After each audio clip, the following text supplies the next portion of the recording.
The war in Ukraine is still raging.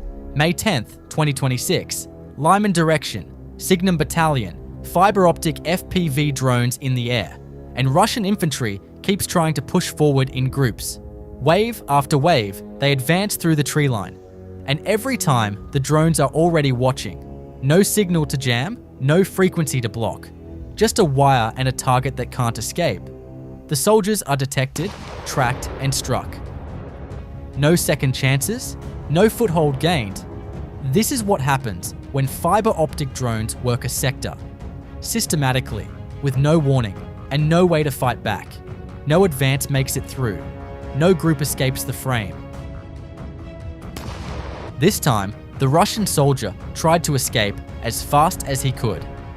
But after stumbling and falling to the ground, he had no chance of avoiding the drone. A soldier spots a drone overhead and runs, finds a small shed and ducks inside. The FPV was already closing in. It followed him through the entrance.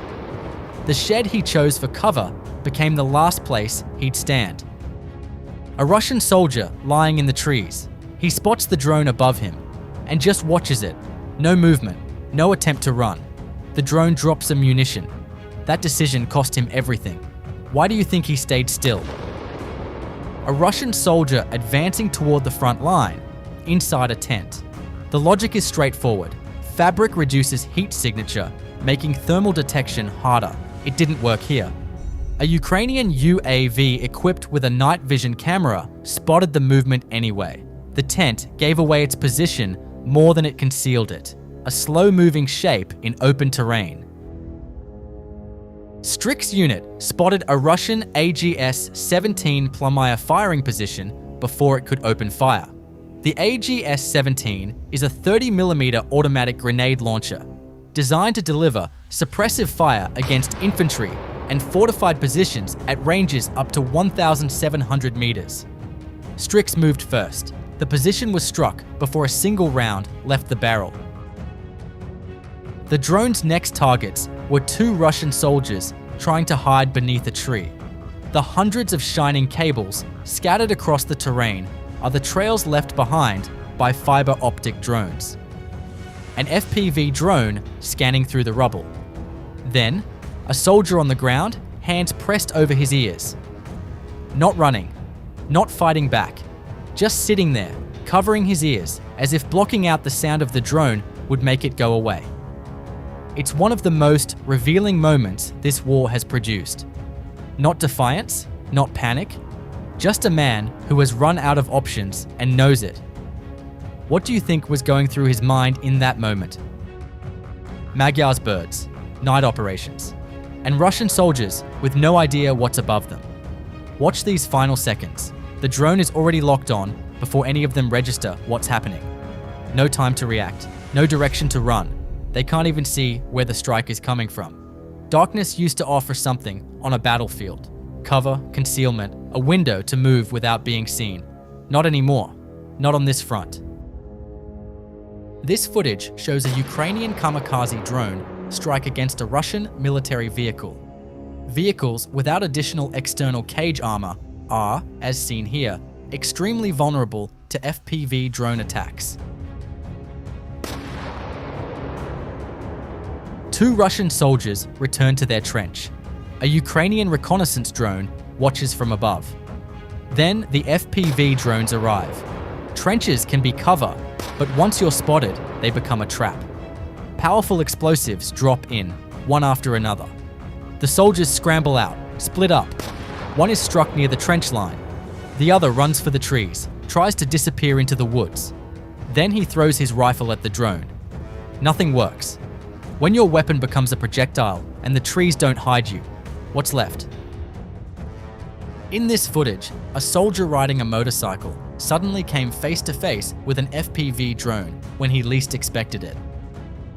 Two Russian soldiers entering an abandoned building, spotted by 56th Motorized Infantry Reconnaissance drones from hundreds of meters away. By the time they stepped inside, the FPV was already on its way. The building offered walls. It didn't offer protection. An Azov drone operator turns a corner and finds a large concentration of Russian infantry. In a war where drones watch everywhere, gathering in numbers is a risk that rarely goes unpunished. The strike follows. This footage comes from the helmet-mounted GoPro of a Russian soldier.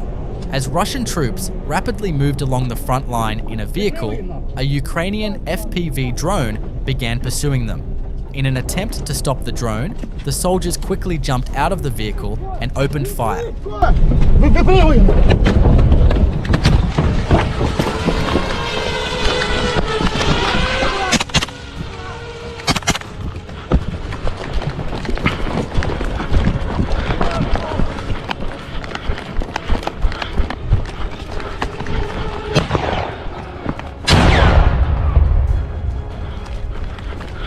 Even with 5 Russian soldiers firing at it, they still failed to bring the drone down.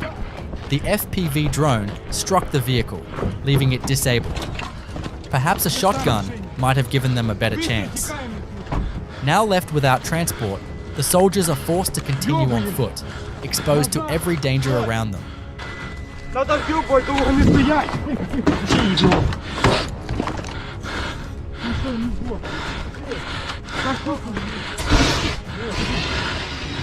A Ukrainian FPV scanning through a forested area. Then, a Russian soldier under a tree, asleep, or staying completely still, hoping the drone moves on. The operator slows down, approaches carefully. No rush. The soldier doesn't move. The drone closes the final distance. 2 Russian soldiers on a motorcycle were fast, but not fast enough to outrun the FPV drone. Russian soldiers in dense woodland, probably feeling safer than most positions on this front. The tree cover was thick enough that FPV drones couldn't navigate through it.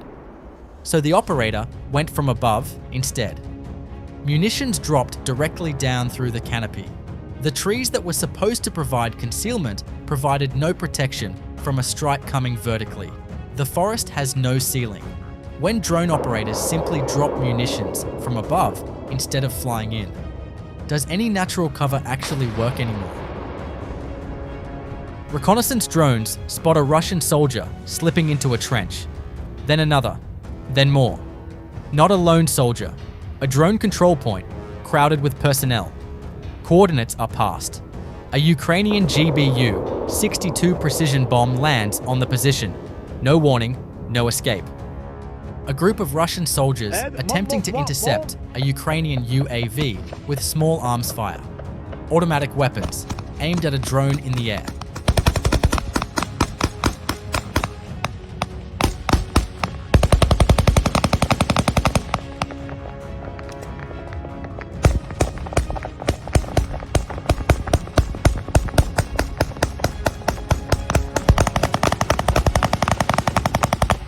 When small arms fire is the only counter-drone option available, what does that say about Russia's air defense coverage at the tactical level?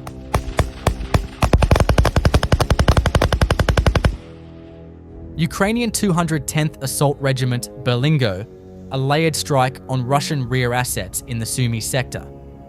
First, Russian FPV drones still on the ground, waiting in ambush positions. Taken out before they could launch. Then motorcycles and armored vehicles, mobility assets meant to shuttle troops and supplies under the radar. Destroyed. Finally, logistics trucks hauling ammunition and fuel to the front. Burned. This isn't random targeting. This is systematic. Eliminate the ambush drones, cripple battlefield mobility, then cut the supply line. When a single regiment can dismantle an entire support echelon in one operation, how long can Russian forward units hold without resupply?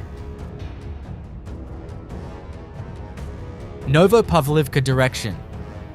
Perun Battalion, 5 Russian motorcycle riders, 5 FPV strikes. Motorcycles have become one of Russia's primary mobility solutions on this front. Fast, cheap, harder to track than armored vehicles. The logic makes sense on paper. But watch the footage. The moment a motorcycle enters an area where drones are operating, the speed advantage disappears. A drone doesn't need to intercept. It just needs to be in the right sector. And on this front, drones are in every sector. 5 riders, 5 strikes. The road isn't safe anymore.